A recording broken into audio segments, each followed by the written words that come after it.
Welcome to Boleyn Paranormal on the radio. Prepare yourselves for discussions about the unknown, ghosts, UFOs, myths, and more. Tonight from Great Britain, here are your hosts, Helena and Alex.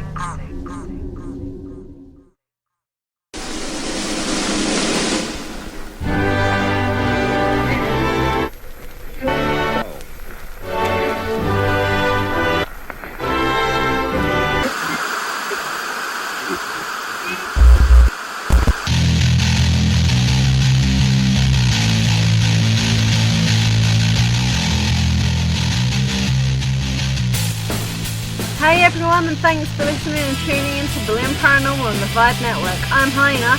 And I'm Alex. Tonight we have two of our amazing friends from Wales, Cat and Lynx. They're part of Amityville Horror, and they're also horror novel writers. That's right, they're ghost hunters as well as horror book writers, and they are twins from Cardiff and Wales. Join us tonight as we talk about the paranormal, ghost hunting, and they'll read us a passage from one of their amazing books. As well as their horror books and ghost hunting, we'll be talking about a lot of random, interesting things. Yeah, but we're Boleyn Paranormal, and that's why people tune in and listen to us. Remember, you can find us on Facebook, Instagram, Twitter, and YouTube. Hi guys, thank you for tuning in to Boleyn Paranormal Radio. As said, we're here with Cat and Lynx Raven, who are two horror book writers, and as well as that, they're also ghost hunters. So, how are you guys? Yeah, we're really good. We've been doing some ghost hunting in Paris, or, well, not much, mostly just wandering around filming in all the Paris' haunted places. But it's cool. We went to the catacombs, which were awesome.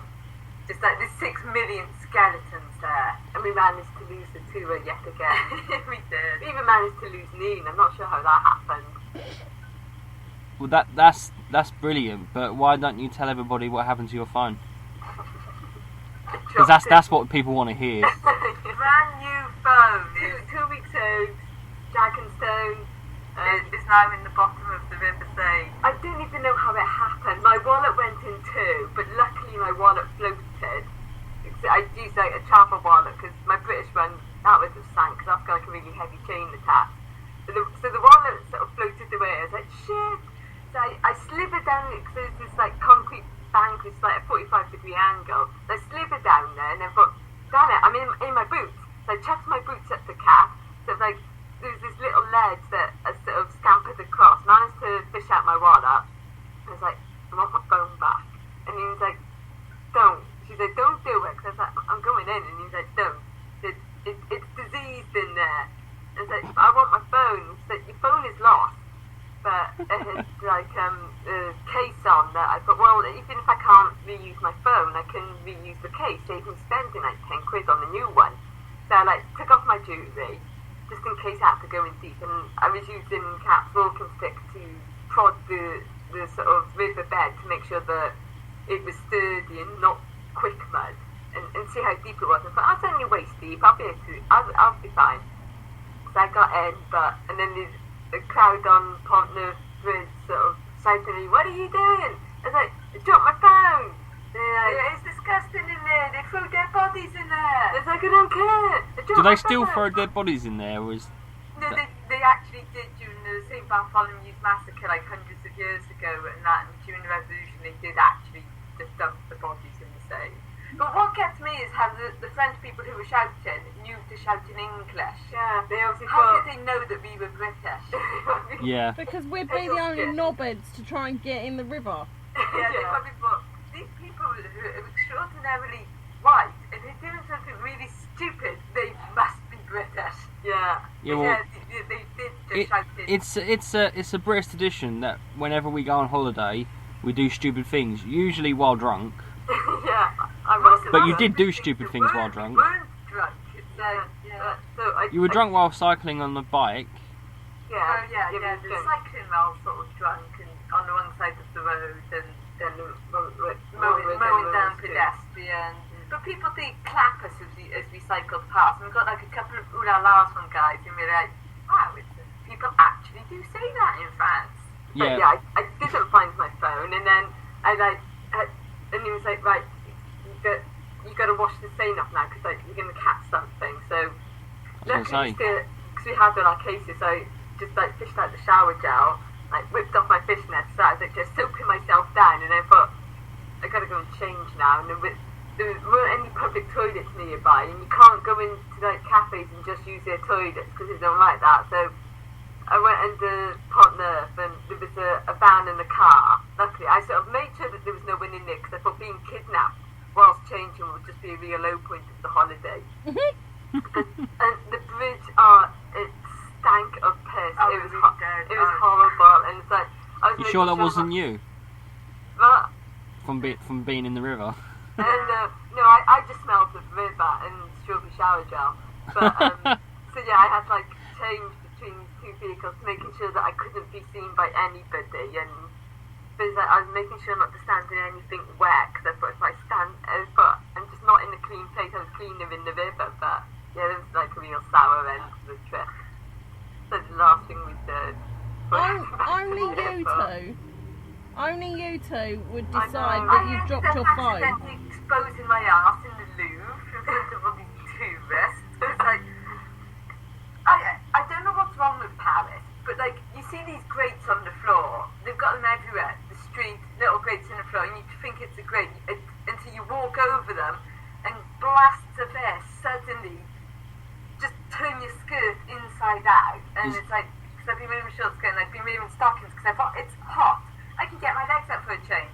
I walk over this grid that was right by the stairs, so everyone coming up the stairs got you to the sight of my pale arse as the event just blew my skirt right up, and then we were on the street, and everywhere we went in the street, it would just keep, I'd walk over great, not realising it was an air vent, and once again, it'd be whoosh, and then, yeah, so most of Paris saw my arse. That's amazing. Yeah, the shopkeeper, at one point we were buying some vents, and shopkeeper applauded me when that happened as well, so. That's amazing. Is that the vents not like from the metro or something? I don't know. The ones in the floor outside might be, but the one in the Louvre, I don't know what that was. It was just this little round vent just at the top of the stairs, and I just happened to walk over it, and so everyone that was coming up the stairs behind me just got sort of full on butt cheeks. So it's like, So as your I mean, obviously we know you guys are horror book writers, and we'll get to that in a minute, but has your trip in Paris sort of inspired you to become travel writers?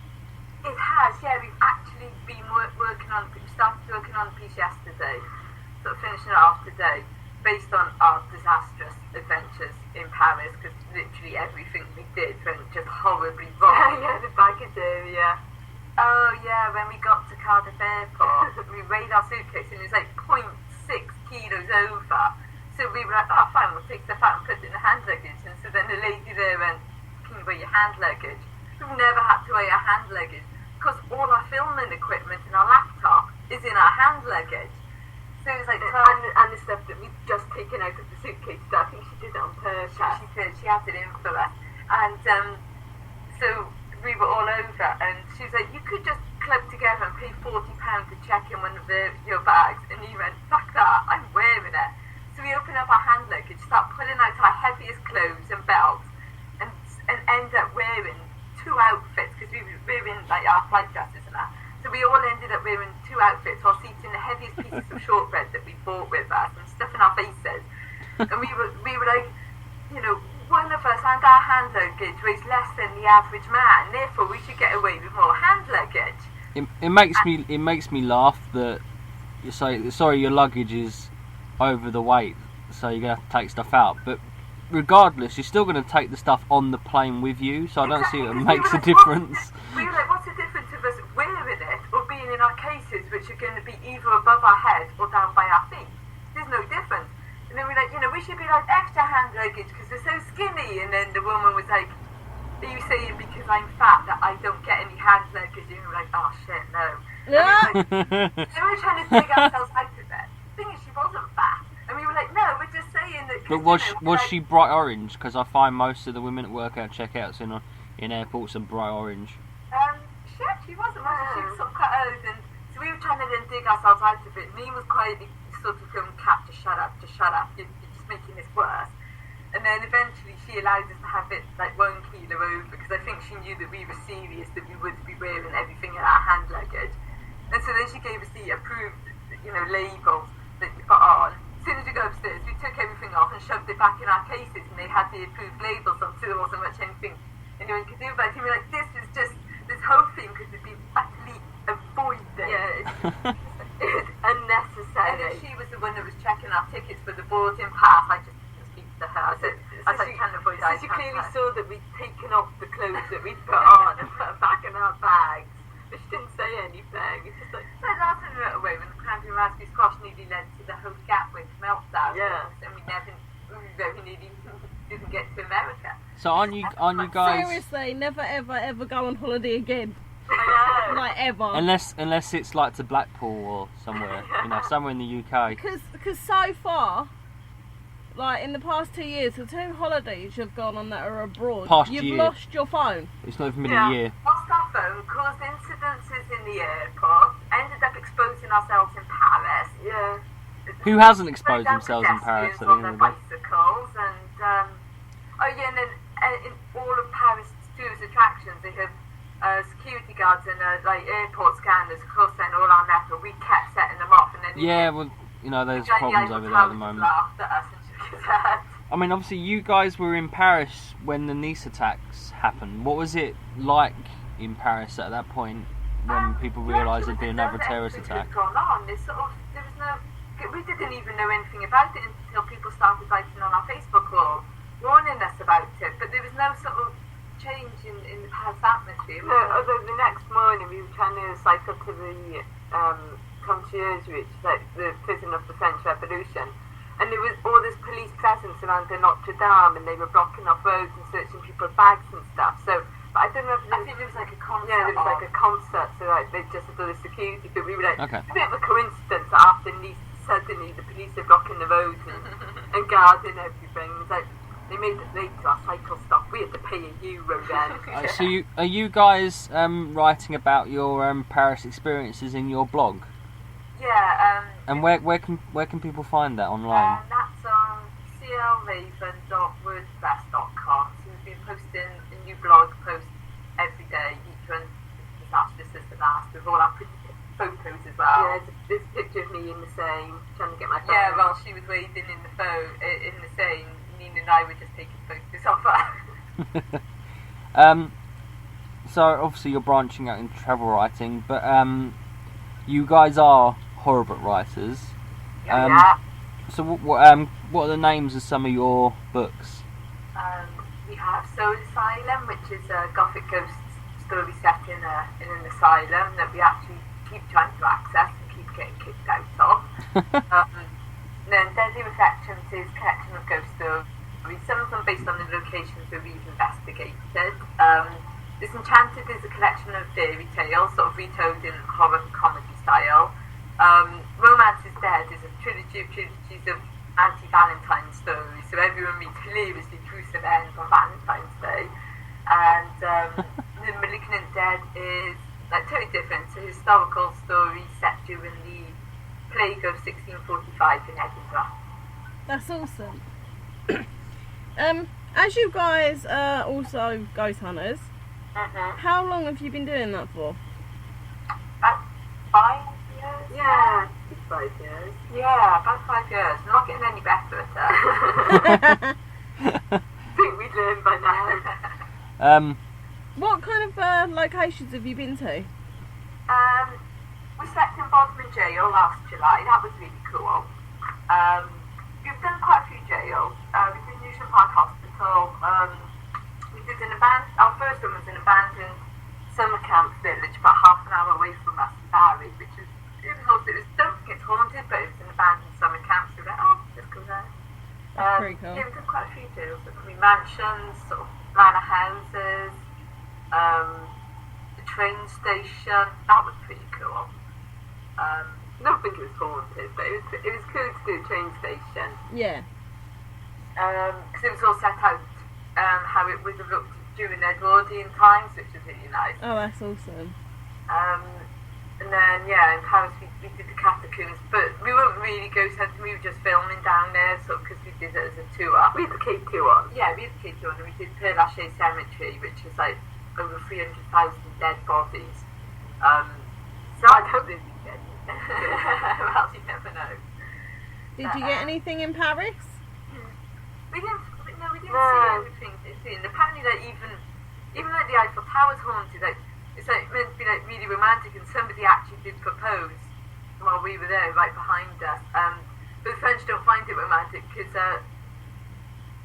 doomed lovers actually end up killing themselves off it. About 400 people have thrown themselves off the Eiffel Tower. So the French don't sort of really see the tower as that romantic. Oh yeah, and us and Ian were doing, because we thought City of Love, we thought, oh, we'll do fake proposal photos to each other, it would be hilarious. So we did one at the Louvre, one at the Louvre, I was offering Ian a heart-shaped shortbread, and then we did one on the Lovelock Bridge. We did one down the catacombs, it was a heart made out of skulls, so we did the proposal photo there.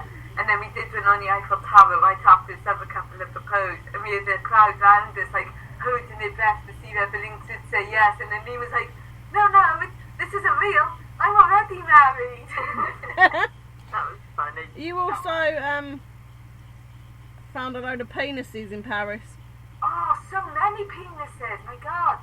We actually got our sister a penis brioche, because we knew she wouldn't appreciate it. I would appreciate it. We thought it'd be really funny, because why didn't you get me one? We went to the Moulin Rouge, and they had the sex museum there, and we were gutted because it was closed, so we just went into the sex shop instead, and the owner brought out As you do. this massive black dildo called the Dark Crystal. It was huge, and like, Was it the size of a horse's phallus?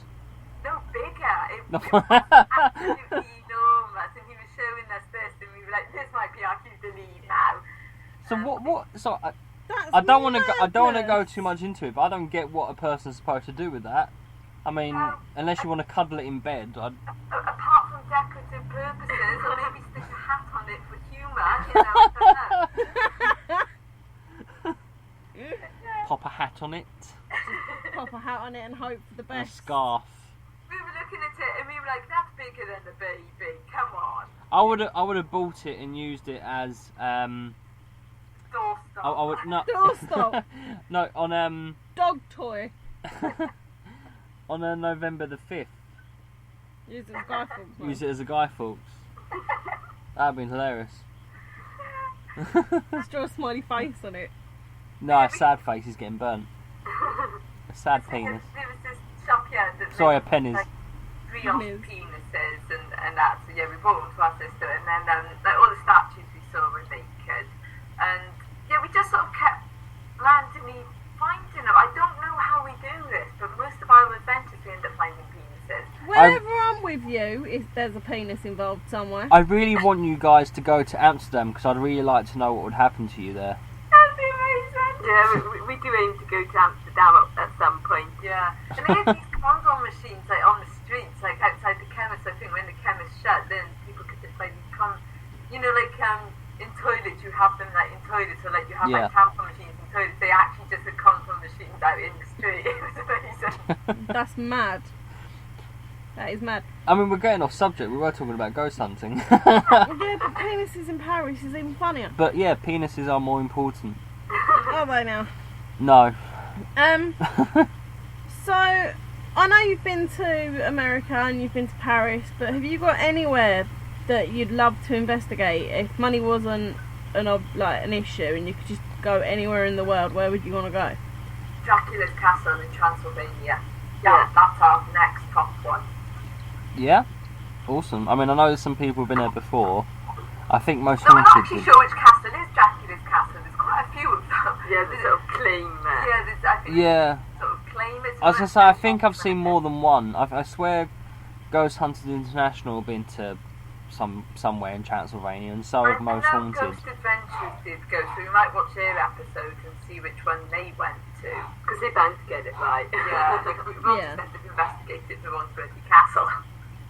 Where else would you guys like to investigate? We want to do Pavaglia off Venice, So do we. Plague Island, because they've got an asylum there, and they used to dump on plague bombs there, so we really want to do that.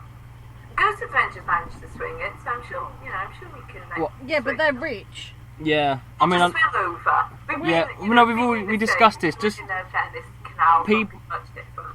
people listening won't know this, but this is actually our second interview with Cat and Lynx, because the first interview basically, I don't know, it committed suicide. Literally. And in the first interview, we discussed getting one of those Swan Pedalo boats Oh, yeah! and racing each other to Pavaglia Island with a load of Italians, and then I did a weird Italian accent, which I'm not going to do again because I don't want to seem racist. Where we race each other in Swan Pedalo to Pavaglia Island. Yeah. And that's a great idea. Happen. It'd be amazing. I mean, we'd probably lose because knowing Helena, she was like, "I'm not pedaling," so we'd just be going round, Pedaling? and we'd just be going round in a circle. No, we'll just get a gondola and some guy singing. Quickly. We've got an action cam as well that has a waterproof case, so we can film the shenanigans. Worst case scenario, Lynx can always swim there. Yeah, I've been in the Seine. The Venice waters won't bother me. And then going back to your novel writing again, your horror books. If people wanted to buy them, where could they find them? They're all on Amazon and CreateSpace, or like direct from us. I think we've got like a page on our blog, haven't we? Yeah, then side of our blogs is all the book covers, and you click on them, they take you to Amazon, and or like at HorrorCon, because we did a HorrorCon the weekend before we went to Paris, and we're doing one tomorrow as well. So we, two HorrorCons like a fortnight apart, and we thought, what would be a great thing to do in between them? Go to Paris, and it's like, yeah, it wasn't the best idea. But now we're tired, so we just sleep tomorrow under the table. Are they available in digital can you say the word for me? Digital copies as well as hard copies. Look at him with his attempted voice. Amazon has the e-books of them as well. Awesome. So people listening to this could go on Amazon and download them and start reading straight away. Yeah.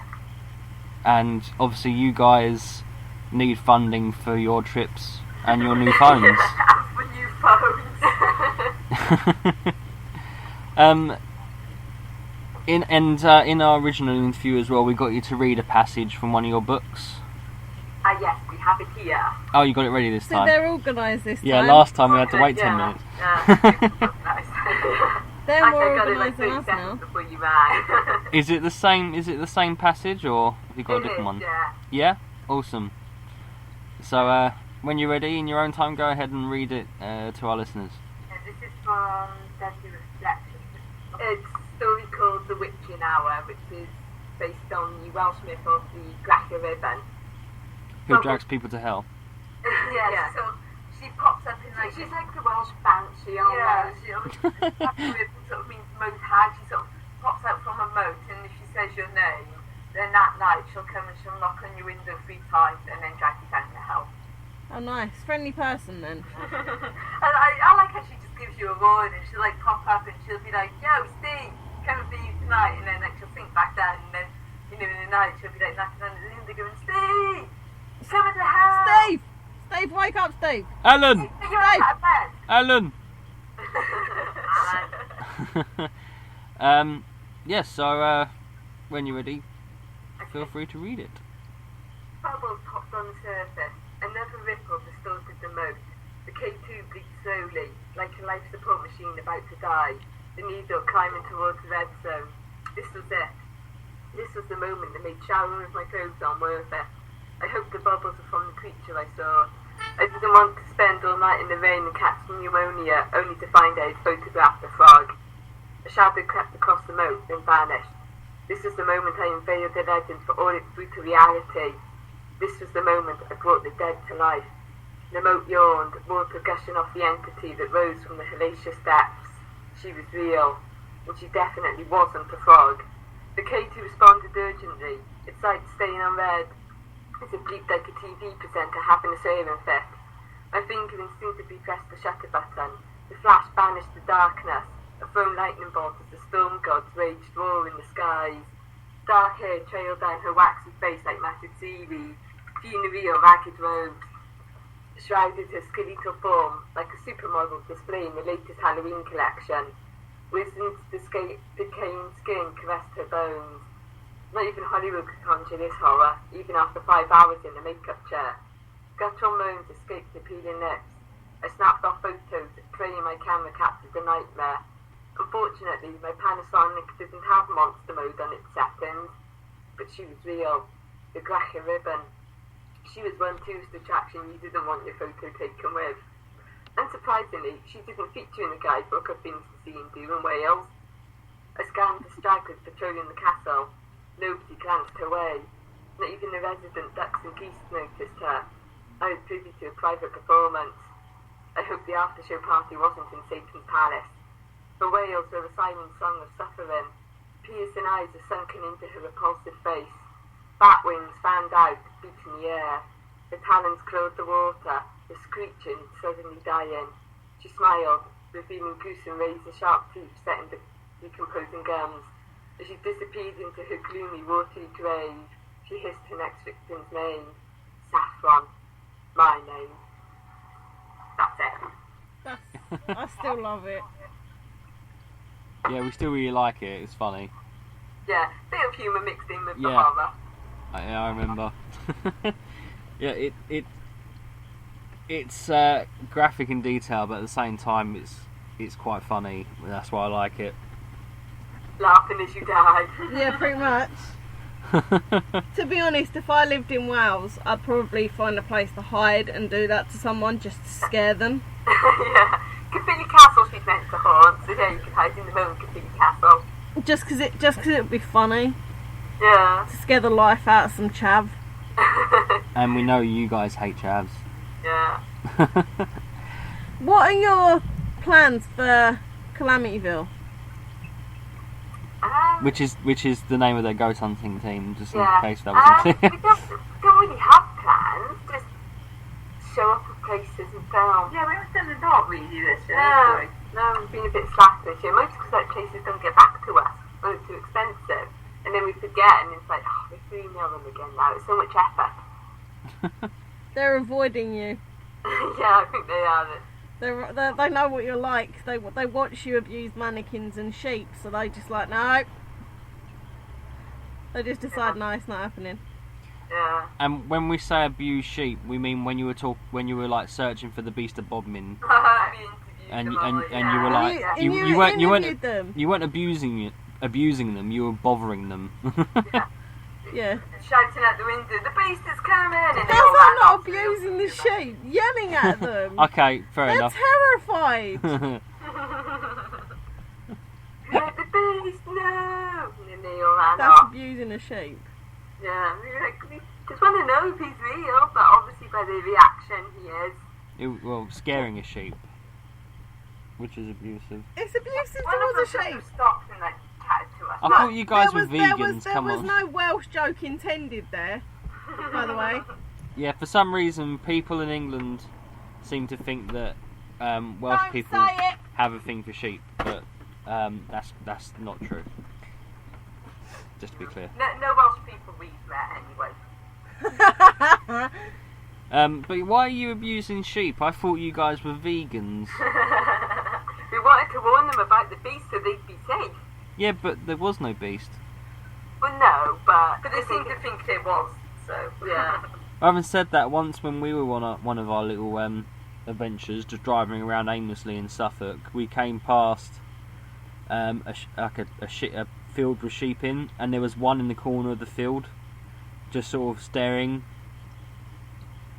at the fence post. He was running into the fence post. Yeah, and we were like sort of stopped and we watched him for about 5 minutes and he wasn't moving, and I went over and sort of tried to push him away and he wouldn't move.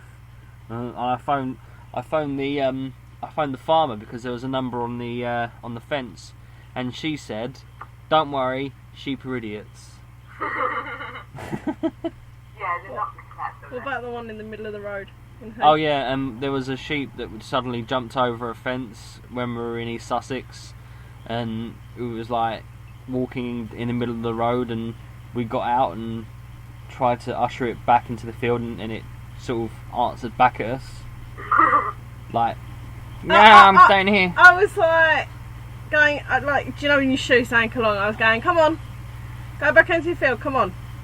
You're going to get run over. Go back in the field. And then as I said, go back in the field, it, like, barred at me. And I was like, things answering me back. Yeah. Hilarious little shit. And then it just jumped over the fence back into the field. And it's like, you drive around certain parts of Wales, and they're just all there, like, at the side of the road, just, like, eating or just lying down. And there's no barriers or anything, and they just sort of, like, just chill out at the side of the road. Yeah, so it's like through the beckons, and it's like one side of the road, it's a steep drop down into, like, the valleys, and you got sheep on the side. If the sheep were to run out and you sort of avoid it, you can't go down the side. What locations have you been to where you've actually caught something? Or seen something? Woodchester Mansion, we didn't capture it, but I thought I saw a woman in the window, sort of past the window. And then we got inside and we looked up, and there was no floors up to that window. It was like a third floor window. And then we found out, like, years later, that a lot of people actually see this woman in the window sort of looking out. But at the time I was like, well, I can't have seen her because there's no floors, and I wasn't wearing my glasses, and I was quite far from the mansion. But it's like, when I saw her, I was sort of certain that I saw her. But we've done Woodchester Mansion a few times now, and each time we're there, we can hear, like, distant murmured conversation. It's really weird, even though, like, if we're the only people sort of in that part, we can still hear, like, conversation wherever we are. It's sort of, that's a bit odd. That is cool, though. For obviously, a lot of our listeners are in America. For their sake, could you sort of describe what Woodchester Mansion actually is?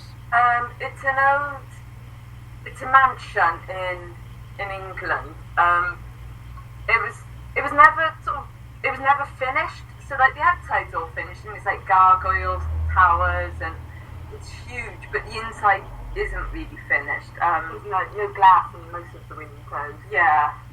Because it's in a National Trust Gothic Park. mansion with like the gargoyles and everything. And it's got bats in it.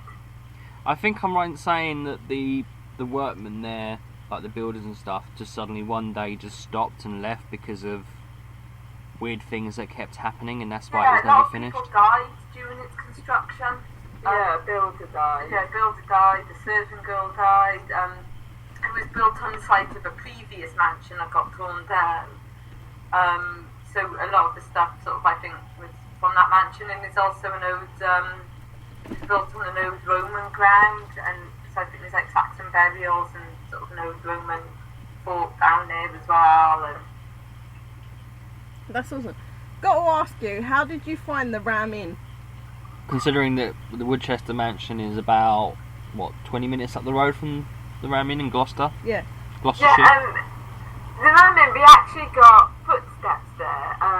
Cat was in the bishop's room, I was in the witch's room, and Neen was downstairs, and I heard, like, heavy boots walk out of Cat's room, stop outside my door, and I thought it was her because she was wearing cowgirl boots, and so the same sort of clumpy sound on the landing is wooden. So I thought, it's just Cat. I was like, Cat, is that you? And I opened the door, and there was no one there. So I went to her door, and I, like, jammed it a bit, so I had to force it open, and she hadn't moved. She was on carpet, and I said, but I heard footsteps. And then later on in the night, when we were in the bishop's room doing some crystal work, we could hear the footsteps again outside. And then we had the K2 meter up the attic, and we were trying to talk to a highwayman. And the K2 started responding, and it was doing it for ages. And then when we said, we'd been standing in one spot and gone off, and hadn't gone off at all. And then when we started asking him questions, it started bleeping. And then we went, you were murderer, and it just went silent. We thought, maybe there's like wires and stuff. So we were trying to find wires, and we couldn't find any. And then we went back up there later in the night, and the K2 didn't go off at all. And we thought, well, if it had been electricity causing it, then we'd get the same response. Yeah, but it didn't go off. And we had an eye overlap, and it's sort of like just to test it out for fun, and at one point it said demon hour, run, and then a butterfly attack Cat and Lynx. That was quite funny. So you know, you guys don't give yourself enough credit. I think you're better than you realise at ghost hunting. Because you've caught more than you make out. Oh, we got an EVP in Bodmin Jail actually. Our first ever EVP. We've been in the abandoned wing, which is the naval wing, and in there apparently women get shoved aside and men get dragged into cells. And unfortunately, we couldn't convince any guys to come with us. There was just 5 of us, 5 women, and we were all in one cell. And then you can hear Ian going, right, okay, should we separate? And then a male voice said on the recorder, "Careful," and we didn't hear it at the time. The cameras didn't pick it up, and it's just on this one DVR. You just hear a man's voice going, "Careful," and you know we were the only people there. There were no men there, so that was really cool, and it has been our only EVP so far. But because we were in such an abandoned place, it kind of makes it more. I mean, there were people in the car park, but I don't think we would have picked them up. They were a bit far. Yeah, car park's quite far from the naval way. Yeah. And I've got to ask as well, where does the name Calamityville come from? Mostly our love of horror films. It's from the Amityville horror, but because of such disasters, we thought, well, we'll be Calamityville horror. Well, it's a very fitting name for you guys. Yeah, it is. Yeah. Sorry, give me 1 second. Archie, shut up! Our dog is suddenly It's deciding alright. to bark and Just make carry noises. on, it doesn't matter. And obviously Calamityville Horror, people can find it on Facebook. Yeah, there is there's a Facebook page, there's a Twitter page, and Instagram. It's sort of at Calamity Horror on Twitter because somebody pinched Calamityville Horror, and then Instagram is Calamityville Horror 666 because again someone pinched Calamityville Horror. For God's sake. And then the Facebook is Cat Calamityville Horror. Yeah, which is we originally sort of called ourselves Cardiff Stanton to Supernatural. That's where the cat is from. We thought, well, we're 2 brothers that go around hunting for ghosts in an old car. We're 2 sisters who go around hunting for ghosts, and we have old cars. So we thought, and they had Bobby at home, sort of like at base camp to help them. We've got our man, so we thought, oh, it's perfect. But we mostly just use the Calamityville name now. And then the YouTube is Ravens Retreat. And So what was your episodes on YouTube? Yeah, so what was the name of your YouTube account again? Ravens Retreat. Ravens Retreat. Yeah. Awesome. How many seasons have you guys got? 4 out, and we're editing the 5th one. And I think we've just started filming season 6. Yeah. Yeah, so we're a little bit behind. But it's ghost hunting with a difference, though, isn't it? Because yeah, it's ghost hunting with a lot of messing around. Yeah, our tagline is unscripted, uncensored, unprofessional, and unashamed. That is definitely what you guys are, unashamed. yeah, because we don't sort of go with any plan. We just rock up at a location. We've researched the building beforehand, so we know all the history and we know all the ghosts and that. But then we just show up and start filming. And like sometimes if we can't get access at night, we'll just go in the day as tourists. So we just show up with our cameras and just start interviewing people. And so far we haven't been kicked out, but that's good. It's really good. And so people. But there's still time to be kicked out. Oh yeah, totally. Yeah. And so people know when you actually do go online and search for these 2, you know you found them when you see 2 twins dressed like goths. Currently sporting bright orange hair because of a dare. Yeah. Bright orange hair. They've got, when you find them, you'll find 2 twins with random coloured fringes. Yeah. And leather, black corsets and But we'll big dresses. We'll send a link we onto got our a lot of Facebook. stairs in Paris. There were no goths in Paris, and there seems to be no twins in Paris either, because people would just point at us and go, "You're the same," and then a few people would be like, "What is your style?" And we'd have to explain to them what goths were because they hadn't. How do they not know what goths? I mean, there's so much gothic architecture and stuff. I mean, I suppose it's different. In Paris, but no, we were the only ones. We were also mostly the only ones wearing black, but it was really hot, so I don't know if there's particular places in Paris where a lot of goth people hang out, because in London you find most like alternative style people in Camden Town. So there must be somewhere in Paris where they're hiding. Yeah, I would have thought it would have been around sort of like the Notre Dame and all the Gothic places, but no, we were the only ones, so we just got a lot of stares. And like normally, like over here, if people stare, if they catch you looking, they'll just look away. But the French are like really blatant about it. They just stare at you, and like if they catch you looking, they don't care, and they just keep staring at you. But they were all really nice, and everyone would compliment us, and nobody could understand a word we said, even when we spoke in French. And Oh, I got an idea. Why don't you guys try some French words for us right now? we learned to ask for the bill, which is la déchambre, s'il vous plaît. Oh, and then parlez-vous anglais, which was do you speak English? We used that one a lot. Every person we spoke to, I we used can't that speak one a lot. French at all. The only French words I know have stuff like, you know, have something to do with food. Like le petit déjeuner is breakfast, I think. I know poulet is chicken. Yeah, pommes frites is chips. Voiture is a car. Vodka is still vodka, which was nice and easy. Saucy is extra. But say vodka in a French accent for us. Oh God, I know I'm taking the piss, but come on. I have no idea how to do a French accent. Oh, go on. Do it for me. I can't do it either. So. Yeah, le vodka, probably. It's not a word you can. Okay, we'll try. But they're not playing saying an accent. Oh, come just on. Give up. What kind of equipment do you guys use? We have a variety of cameras. We have a Canon FS200, which is sort of our main filming camera because it's light. And then we've got a Sony Avira, which has been converted to full spectrum. Our main night vision camera is a Sony TVR, which still takes Easter egg tapes, because that is amazing. That's like our best camera. Yeah, That's what we use. We use them The with night tape. vision on it is fantastic. Yeah, all the infrared cameras we use are all Sony 8mm handycams. They're just brilliant, and they can see like really far in the dark. And then you add an IR light, and it's even better. But like the full spectrum, you can only if you use it without an IR light, you can't see a thing. So you need like a floodlight now for it to be really good. But I've got a Sony AS20 action cam now as well, which we used when we were cycling. We put it in the cycle baskets, went over a curb, and it bounced right out. That's fake. But yeah, I find the old Sony cameras with the night vision are amazing, because the newer models aren't as clear with the night vision. Well, I know Sony Handycam don't make them anymore. Handycam that takes mini DVDs, and it's nowhere near. It's newer, but nowhere near as good.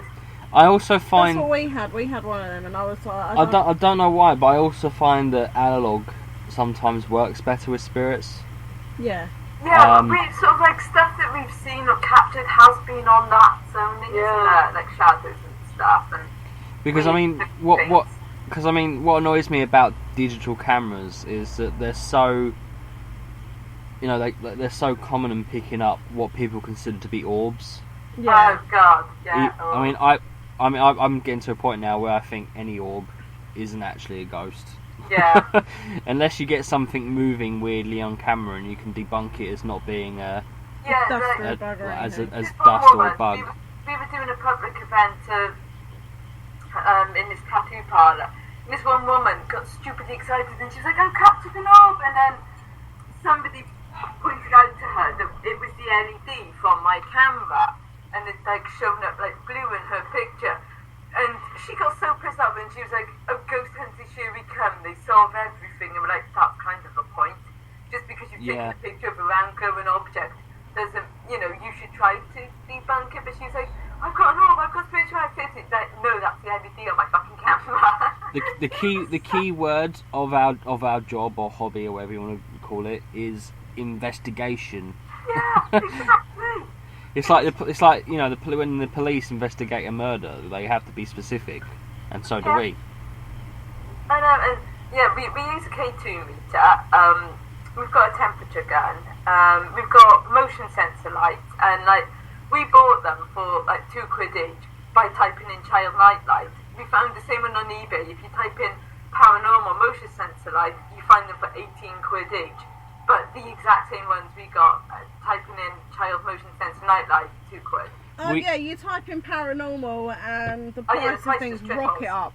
We discovered the exact same thing. If you're looking for a speaker for an SB7, if you type in SB7 speaker, it's about $10.99. But if you type in, because we've got like a small one, so if you type in mini external speaker, you can find the exact same one for about £4 to £5. Yeah, it's stupid. And yeah, we got laser pens as well. Again, like you type in paranormal laser pen, and they're like 15 quid each. We got them on like Amazon for like 4 quid each, just for laser pen. Yeah. And if you don't mind waiting, you can get them from China for even cheaper.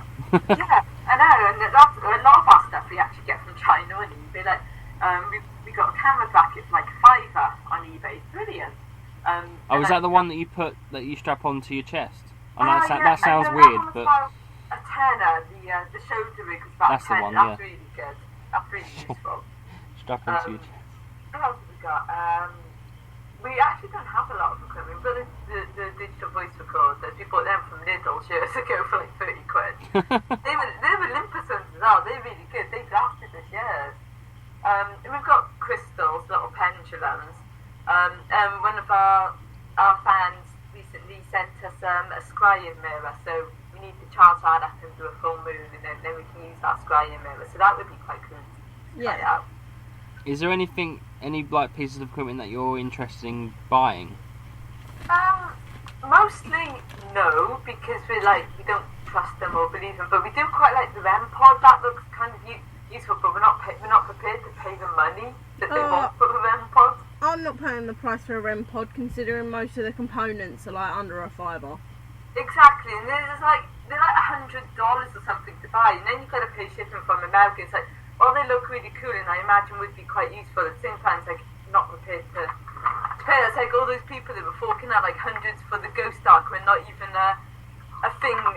There wasn't even a physical product for anybody to test, and everyone was like just paying all this money. At the time, we were like, "What are you doing? You don't know this thing works. Nobody's even seen a physical prototype of this thing." But loads of people just forked out like 200 quid for an item that didn't even exist.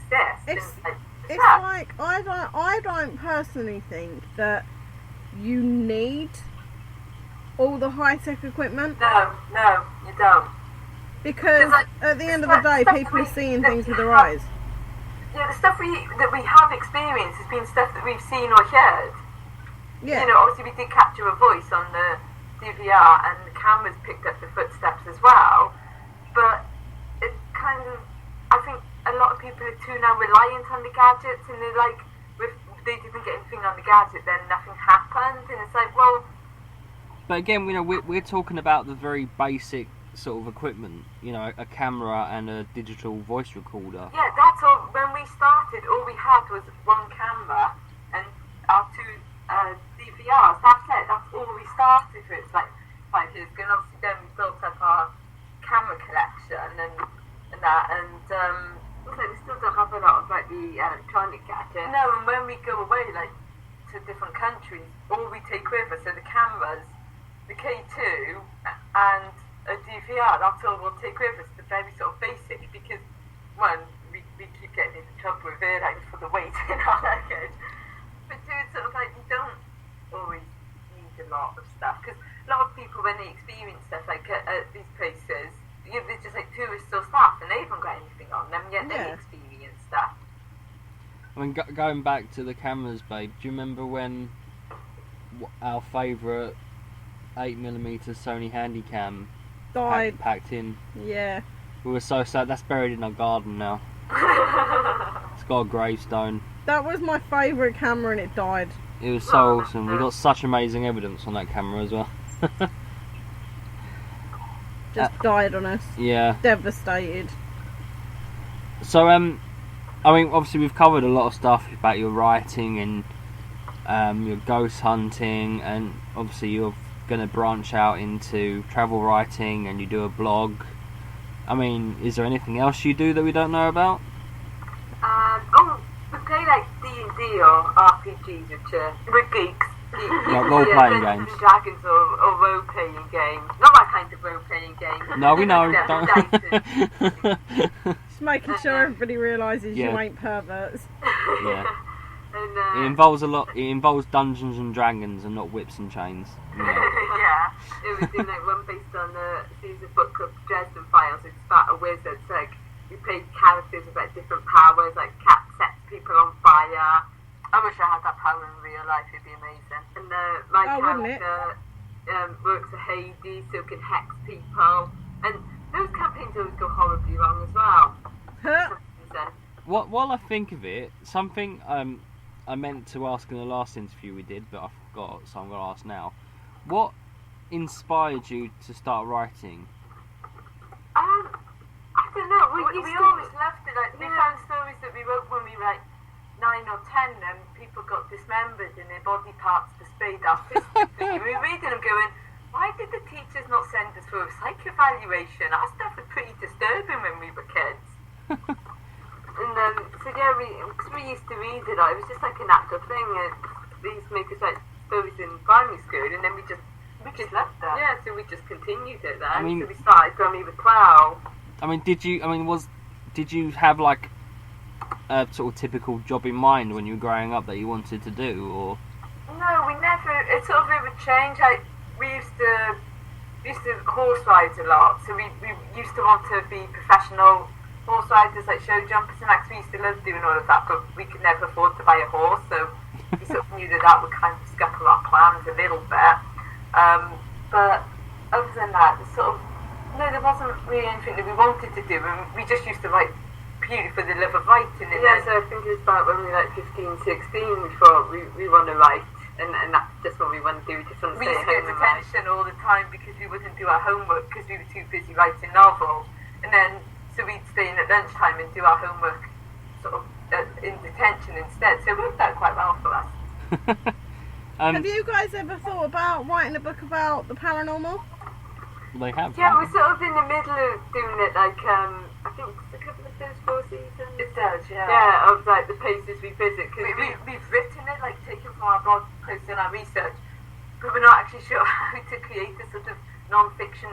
We're going to put in all our photos, and we're not entirely sure how to do a sort of how to set that out. So sort of that's kind of stalled, but we are actually in the process of it. It's all written. We've just got to work out how to Put it together. Photos and stuff. yeah, 'cause we write articles for Haunted Digital magazine, so sort of turning the articles and blog posts and stuff into a book. So we're in the middle of doing that. What was the first book that you got published? We had a story published in an anthology when we were 25, but the first one we released ourselves was Gun and Down Romance, which is the first of the trilogies of the Romance is Dead series. So are you guys self-published? Yeah, the books we self-publish, but we've got stories published in magazines and anthologies in the UK and America. So we just had to accept it was before we went to Paris for anthologies. Last November we've written a Jack the Ripper anthology as well. So we've always loved Jack the Ripper, and when we heard that there's a Jack the Ripper anthology, we totally have to be in that, and luckily you did accept it. Oh yeah, I remember us talking in the last interview about having to go to on a Jack the Ripper talk. Yeah, that'd be Walk amazing. even. Because I remember mentioning that the guy that took me and my friends around was also took Johnny Depp around, and you were like, maybe we can get his number and then kidnap him and... Yeah. So many plans for Johnny Depp. So many plans. If you're listening, we Johnny, had run. kidnapped Kane Hodder like a couple of weeks ago, because in Hong Kong we were in, Kane Hodder was in. He played Jason Voorhees 4 times in Friday the 13th, and we got so nervous going up to him, and then we just ended up making dick jokes to him. And a couple in front of us started it. But I mean, he does ghost hunting as well, doesn't he? So it's sort of like, it wasn't our fault, but we did join in and then continue it. So we made dick jokes with King Hodder. Doesn't he do ghost hunting as well? He does. He's from Hollywood Ghost Hunters. There's him, Rick McHale. I can't pronounce it. Alan McHale. Alan McHale. He was Leatherface. in the first Texas Chainsaw Massacre, and then there's a stunt guy who's been a stunt guy for a few horror films, and he was actually wearing his Hollywood Ghost Hunters t-shirt. And we were like, oh, we did ghost hunting as well, we have a show on YouTube, and we saw the episode you did with Ghost Adventures, and then we're like, and we met the guys from Ghost Adventures in Vegas, and Kane was like, did Zach hit on you? And we were like, no, and he was like, what? And we were like, yeah, no, he was... But he did grab you though. Yeah, and we were like, he did grab us and put us into a photo, and we were the only people that he put his arms around and touched and that, and he was like, just to explain though, this wasn't some sort of random assault that he was doing. It's because there were so many people trying to get selfies with him, and you were the only people that were polite enough to ask. So he sort of grabbed you and got a picture of you, didn't he? In and taking selfies with him, and then I just tapped him on the shoulder and I was like, you know, could you have a photo with you, please? You come from the UK and that, and more people were just like shoving in and just grabbing selfies, and he just started to look really pissed off with everyone. And then we were just standing there, and a woman had put a kid in for a photo, and she got in for a photo. I stood there, rolling my eyes at Lynx and shaking my head, going, I was like, this ain't gonna happen. Next thing I know, Zach grabs me round the waist, yanks me to him.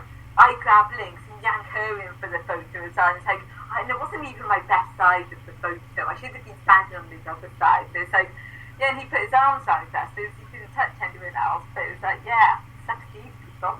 So yeah, it pays to be polite. There you go. There's that rounds our interview off nicely there. It pays to be polite. It does pay to be polite. It does. Yeah, be nice to Zach and he might grab you.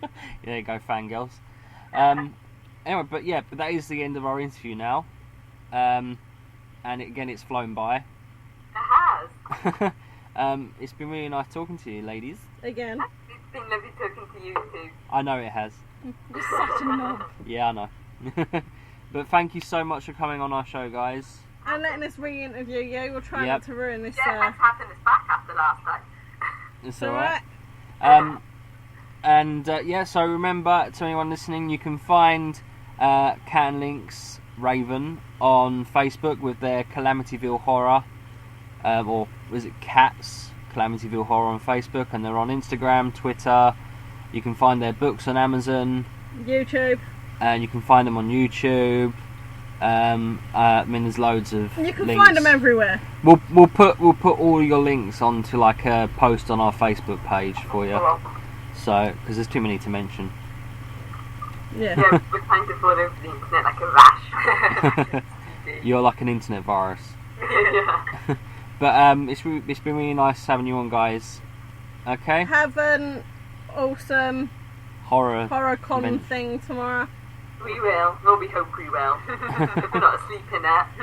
If you're not asleep, and we will talk to you later.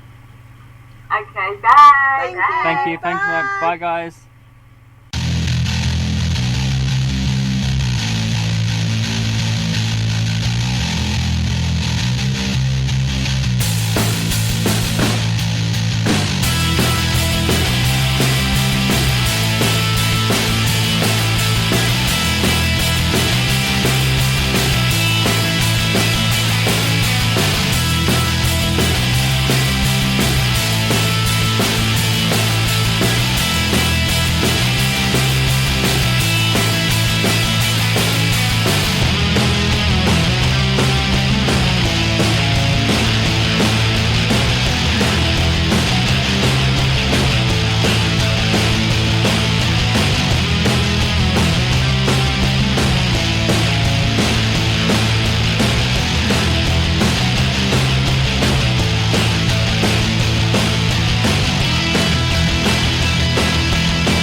Thank you for listening.